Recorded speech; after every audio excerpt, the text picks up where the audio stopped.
द्वितीय पीयूसी के सभी छात्रों को मेरा नमस्कार। हम आज 5वां पाठ भारत रत्न विश्वेश्वरैया इसे आज देखने जा रहे हैं। इस पाठ को देखने से पहले एक छोटी सी कहानी उसे हम देखते हैं। जिस समय हमारा देश अंग्रेज़ों के कब्ज़े में था, अंग्रेज़ लोग भारत देश में राज कर रहे थे। एक दिन क्या हुआ, एक ट्रेन चल रही थी। उस ट्रेन में कुछ अंग्रेज़ लोग सफ़र कर रहे थे। उस ट्रेन में एक भारतीय व्यक्ति भी सफ़र कर रहा था। तो वे अंग्रेज़ लोग उस भारतीय व्यक्ति को देखकर हंस रहे थे। वे लोग बोल रहे थे कि आपस में बोल रहे थे कि इस भारतीय व्यक्ति का पोशाक जो है कैसा है, जैसे पागलों जैसा है। उस भारतीय व्यक्ति ने एक साधारण सा पोशाक पहन लिया था और सिर पर पगड़ी पहन ली थी। उनका जो पोशाक है उसे देखकर वे अंग्रेज़ लोग हंस रहे थे, उसे पागल बोल रहे थे। ये सब बात होने के बाद कुछ समय के पश्चात उस भारतीय व्यक्ति ने उस ट्रेन की चेन जो है उसे खींची तो ट्रेन रुक गई। उन्होंने ट्रेन रुकवा दी। तो अंग्रेज़ लोग उस भारतीय व्यक्ति पर क्रोधित हो गए। इन्होंने क्यों ऐसा चेन खींचा और ट्रेन को रुकवा दी। ट्रेन रुकने के कारण जो गार्ड है वहाँ आकर पूछता है, क्यों तुमने ट्रेन को रुकवा दी, क्यों चेन खींची। तब उस भारतीय व्यक्ति ने बताया कि आगे खतरा है, पटरी खुली हुई है, इस कारण से मैंने चेन खींची, ट्रेन रुकवा दी। तो उस गार्ड ने पूछा, तुम्हें कैसे पता चला कि आगे पटरी खुली हुई है, ट्रेन को खतरा है, सबको खतरा है। तो उस भारतीय व्यक्ति ने बताया कि गाड़ी के चलने के आवाज़ में बदलाव आया, मैंने उसे सुना, मैंने उसे समझ लिया। जो चलने की गाड़ी है, ट्रेन है, उसके आवाज़ में, चलने के आवाज़ में बदलाव आने के बारे में मुझे अंदाज़ हुआ। मुझे पता है कि आगे ज़रूर खतरा है, इसलिए मैंने चेन खींची, ऐसा उस भारतीय व्यक्ति ने बताया। तो अंग्रेज़ चुप हो गए और उस गार्ड ने वहाँ जाकर, जहाँ उस भारतीय व्यक्ति ने खतरे के बारे में बताया, वहाँ उस जगह पर जाकर देखा तो सच में पटरी खुली हुई थी। गाड़ी को या सब लोगों को खतरा था। उस भारतीय व्यक्ति ने जो बताया वह सच निकला। उन्होंने खतरे से बचाया। तो सब लोगों ने उस भारतीय व्यक्ति की तारीफ की। ऐसी बुद्धिमत्ता का प्रदर्शन किया हुआ वह भारतीय व्यक्ति और कोई नहीं, वही था हमारा भारत रत्न विश्वेश्वरैया। ऐसे बुद्धिमत्ता वाले भारत रत्न विश्वेश्वरैया हैं। अपने बुद्धिमत्ता से, अपनी प्रतिभा से वे देश विदेश भी उन्हें समझते हैं। देश विदेश के लोग भी विश्वेश्वरैया को जानते हैं। विश्वेश्वरैया की प्रतिभा के बारे में सब लोग आश्चर्यचकित हो गए थे। विदेश के लोग भी आश्चर्य हो गए थे विश्वेश्वरैया के इस प्रतिभा को देखकर, उनकी बुद्धिमत्ता के बारे में जानकर। आज भी लोग विश्वेश्वरैया के द्वारा जो बनाए गए बांध या अनेक जो औद्योगिक या इरिगेशन या सिंचाई, इन सब विचारों के बारे में है।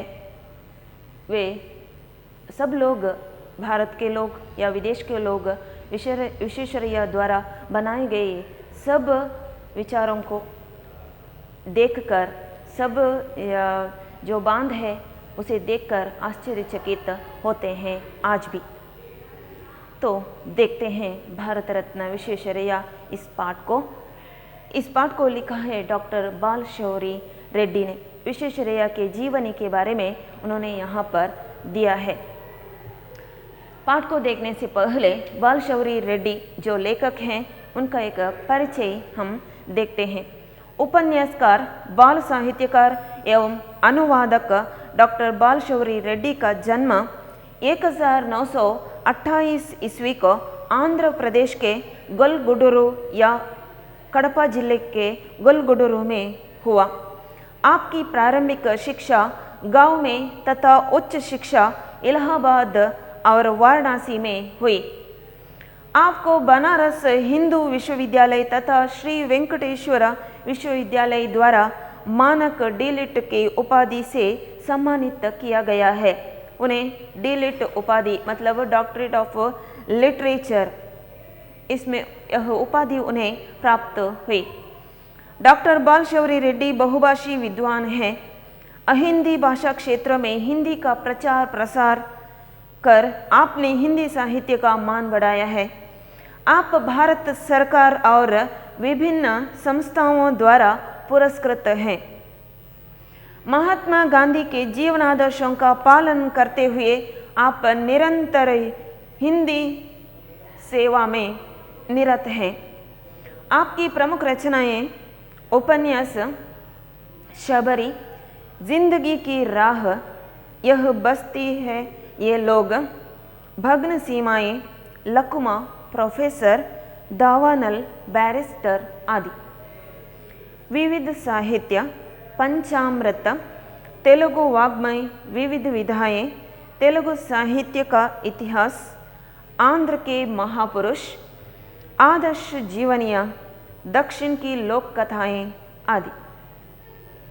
प्रस्तुत जीवनी में भारत रत्न सर एम विश्वेश्वरैया के जीवन, व्यक्तित्व तथा कार्यकुशलता का परिचय मिलता है। विश्वेश्वरैया का जो जीवन है और उनका जो व्यक्तित्व है और उन्होंने जो दक्षता दिखाई हर काम में, उनके बारे में परिचय प्राप्त होता है। अनेक कष्टों को झेलते हुए प्रतिभा, कठोर परिश्रम, दूरदर्शिता आदि गुणों से देश के नव निर्माण में आपने महत्वपूर्ण योगदान दिया है। अपने प्रतिभा और दूरदर्शिता और बुद्धिमत्ता, परिश्रम, इन सब के द्वारा उन्होंने नव भारत देश का निर्माण किया है। भारत रत्न से विभूषित विश्वेश्वरैया का जन्मदिन इंजीनियर्स डे के रूप में सारे देश में मनाया जाता है। भारत रत्न इस उपाधि से विभूषित हैं विश्वेश्वरैया, और उनका जो जन्मदिन है, जन्मदिन 15 सितंबर 1861, 15 सितंबर को हम सब विश्वेश्वरैया के नाम से, इंजीनियर्स डे नाम से उनका जन्मदिन मनाते हैं। ईमानदार कर्मठ योगी विश्वेश्वरैया जी से प्रेरणा लेने हेतु इस जीवनी का चयन किया गया है। ईमानदार व्यक्ति हैं विश्वेश्वरैया और कर्मठ योगी, निरंतर परिश्रम करने के द्वारा अपने जीवन में ऊपर आने का जो तरीका है, जीवन में ऊपर आने के लिए हमें निरंतर परिश्रम करना चाहिए। परिश्रम के द्वारा ही कोई भी ऊपर आ सकता है, जीवन में ऊपर उठ सकता है। इसका एक उदाहरण है स्वयं विश्वेश्वरैया। वे अपने परिश्रम के द्वारा ही ऊपर आए, क्योंकि वे बचपन में बहुत ही कष्ट का जीवन था। उनका बचपन का जीवन बहुत ही कष्ट का था। मुश्किलों का सामना करते हुए वे अपने प्रतिभा के द्वारा जीवन में ऊपर आए। अपनी बुद्धिमत्ता, अपनी प्रतिभा, मेधा शक्ति के द्वारा ही वे ऊपर उठ सके। इसलिए वे बताते हैं परिश्रम करना चाहिए। परिश्रम के द्वारा ही कोई भी जीवन में ऊपर उठ सकता है। हमारी सारी जो कष्ट का जीवन है वह सुधर सकता है परिश्रम के द्वारा। तो देखते हैं उनका यह जीवन का एक छोटा सा परिचय विश्वेश्वरैया के बारे में। भारत के उन थोड़े सपूतों में विश्वेश्वरैया का नाम लिया जा सकता है जिन लोगों ने भारत के उत्थान में योग दिया है।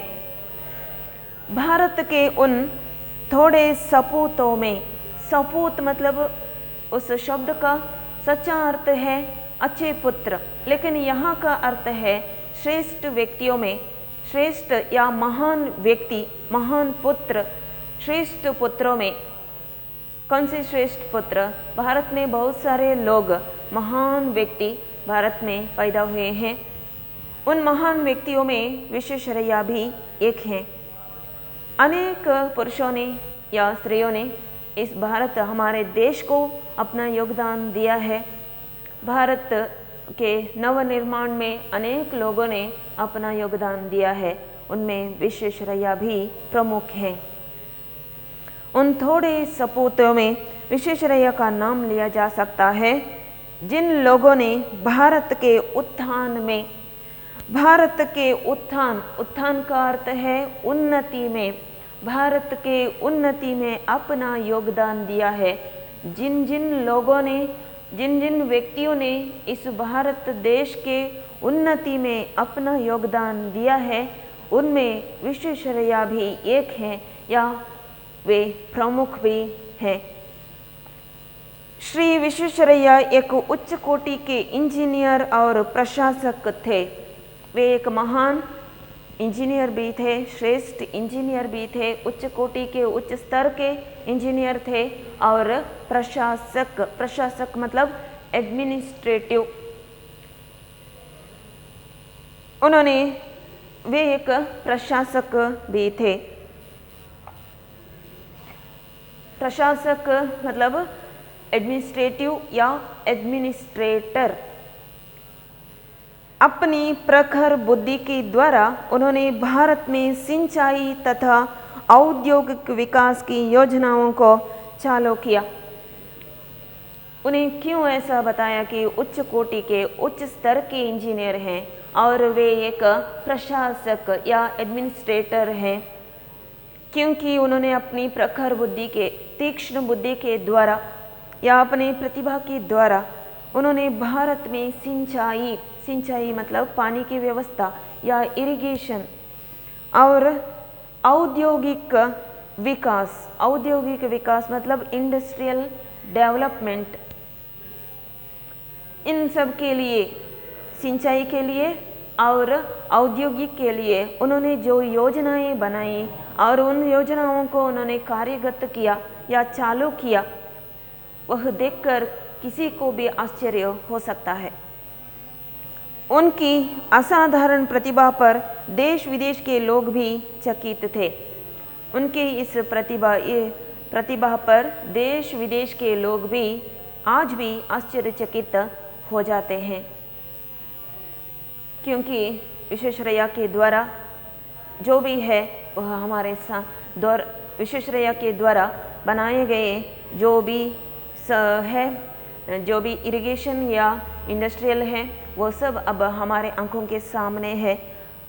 उन सब को देखकर सबको आश्चर्य होता है, कैसे ये सब बनाए गए, किस तरह के बुद्धि से उन्होंने ये सब बनाया, कैसी बुद्धि है, कितनी तीव्र या तीक्ष्ण बुद्धि है विश्वेश्वरैया की। और यह सब देखकर उनके द्वारा, विश्वेश्वरैया के द्वारा बनाए गए सब इरिगेशन के या इंडस्ट्रियल के सब विचारों को देखकर आश्चर्य हो जाते हैं, उनकी तारीफ करते हैं देश के लोग या विदेश के लोग भी।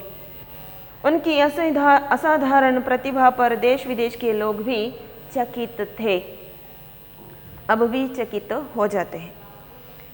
ऐसे महान विश्वेश्वरैया का जन्म, ऐसे श्रेष्ठ व्यक्ति, उच्च स्तर के इंजीनियर और एडमिनिस्ट्रेटर या प्रशासक विश्वेश्वरैया का जन्म मैसूर राज्य मतलब अब कर्नाटक राज्य के कोलार जिले के अंतर्गत मुद्देनहಳ್ಳಿ नामक एक गांव में उनका जन्म हुआ। विश्वेश्वरैया का जन्म 15 सितंबर 1861 ईस्वी को मुद्देनहಳ್ಳಿ में हुआ और इनका पूरा नाम मोक्षगुंडम विश्वेश्वरैया था। विश्वेश्वरैया का सर एम विश्वेश्वरैया, एम मतलब मोक्षगुंडम विश्वेश्वरैया था। विश्वेश्वरैया के माता पिता बहुत ही गरीब थे, उनकी स्थिति गति उतनी अच्छी नहीं थी। आर्थिक व्यवस्था ठीक नहीं थी विश्वेश्वरैया के माता पिता की। विश्वेश्वरैया का जन्म एक तेलुगु ब्राह्मण परिवार में हुआ। उनके पिता हैं श्रीनिवास शास्त्री और उनके माता है वेंकट लक्ष्मम्मा। लेकिन विश्वेश्वरैया के माता पिता बहुत ही गरीब होने के कारण, उनकी आर्थिक स्थिति उतनी अच्छी ना होने के कारण उन्हें पढ़ाने लिखाने की शक्ति उनमें नहीं थी। विश्वेश्वरैया को पढ़ने की बहुत इच्छा थी, पढ़ने में बहुत मन था, लेकिन विश्वेश्वरैया जो पढ़ना चाहते हैं, उनका जो पढ़ाई की इच्छा थी, वह सब पूरा करने की शक्ति विश्वेश्वरैया के माता पिता में नहीं थी। आर्थिक स्थिति ठीक नहीं था, पैसे नहीं थे उन लोगों के हाथ में। तो विश्वेश्वरैया ने क्या किया, फिर भी विश्वेश्वरैया के मन में पढ़ने की लगन थी, पढ़ने की इच्छा बहुत थी विश्वेश्वरैया के मन में। वे दिल लगाकर पढ़ते थे। दिल लगाकर मतलब बहुत ही इंटरेस्ट से, बहुत रुचि से, उन्हें पढ़ने में बहुत रुचि थी, इसलिए दिल लगाकर वे पढ़ते थे। तल्लीन होकर, उसमें डूबकर वे पढ़ते थे। जैसे तैसे गांव में प्रारंभिक शिक्षा समाप्त कर विश्वेश्वरैया हाई स्कूली शिक्षा प्राप्त करने के लिए बेंगलुरु पहुंचे। उस कठिन परिस्थिति में विश्वेश्वरैया के माता पिता गरीब थे, उनके हाथ में पैसे नहीं थे विश्वेश्वरैया को पढ़ाने के। फिर भी पढ़ने की इच्छा होने के कारण बहुत मुश्किल से उन्होंने प्रारंभिक शिक्षा वहाँ पर ही मुद्देनहल्ली में ही समाप्त कर ली और हाई स्कूली शिक्षा पाने के लिए या आगे की शिक्षा पाने के लिए वे बेंगलुरु पहुँच गए।